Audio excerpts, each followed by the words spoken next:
27일 19일 화요일입니다. 오늘 큐티 말씀 본문은 요한복음 20장 1절에서 10절 말씀입니다.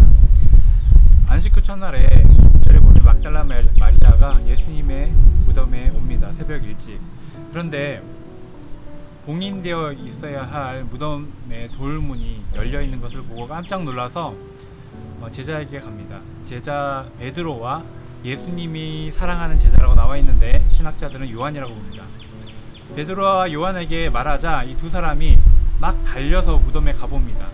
누가 더 빨리 달렸을까요? 성경 말씀에 보면 예수님이 사랑하는 제자 빨리 달렸다고 합니다. 요한이 더 빨리 달렸습니다. 그런데 무덤에 들어간 것은 베드로가 먼저 들어갔습니다. 무덤에 들어가니까 무엇이 있었냐면 그 세마포와 예수님의 머리를 쌌던 수건이 가지런히 정돈되어서 개어져서 놓여져 있었습니다. 그것을 보고서 베드로가 예수님의 시체가 없구나를 알았는데 그 후에 요한도 들어와서 그것을 봅니다. 이것은 정말 이상한 광경입니다. 왜냐하면 누군가 예수님의 시체를 훔쳐간다면 수건과 세마포까지 같이 가져가는 것이 자연스럽습니다. 그런데 세마포로 예수님 시체를 감쌌던 세마포를 다 풀어서 개어놓고 머리에 수건도 풀어서 개어놓고 훔쳐가는 도둑이 있겠습니까? 그것을 보면은 제자들이 이게 어떻게 된 것이지? 이렇게 생각해야 하는 것입니다. 마치 예수님이 일어나서 개어놓으신 것처럼 그렇게 놓여져 있었다는 것입니다.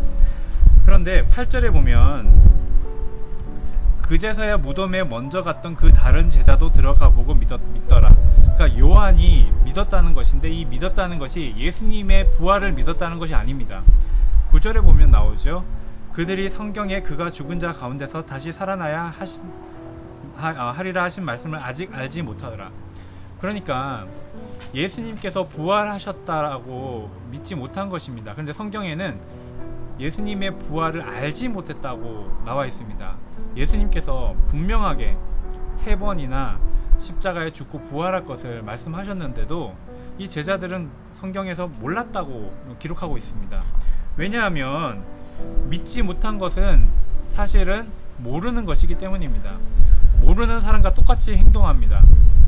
믿었다면 기뻐했을 텐데 믿지 못하면 슬퍼합니다. 두려워합니다. 그래서 성경은 이들이 알지 못한다 라고 얘기하고 있습니다. 머리로 아는 것이 우리도 하나님 말씀을 많이 알고 있는데 이것이 우리의 마음까지 내려오기까지 우리의 믿음이 되기까지 아직은 아는 것이 아니라고 말씀하고 있습니다.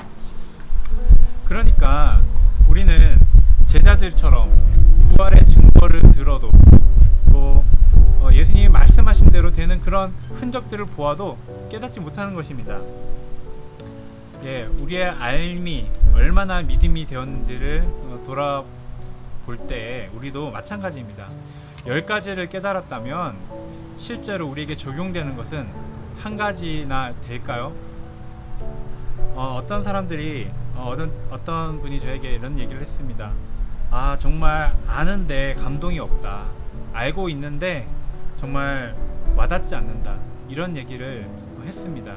우리도 그런 경우들이 많습니다. 그런데 시간이 지나면 우리도 깨닫게 됩니다. 10개 중에 하나라면 더 많이 또 주님께서 알려주시고 점점 우리 마음 가운데 그것이 내려오게 되고 우리의 믿음이 될 것입니다. 오늘 이 말씀을 보면서 정말 부활의 사건을 그 현장을 직접 눈으로 확인했지만 믿지 못하는 제자들 그 모습이 우리에게도 있지만 절망할 필요가 없습니다. 우리에게 그렇게 믿을 수 없을 만큼 놀라운 승리의 소식을 우리에게 전해주신 예수님을 바라보면서 그 승리의 주님을 기대하며 소망하며 오늘 하루 승리하시기를 축복합니다.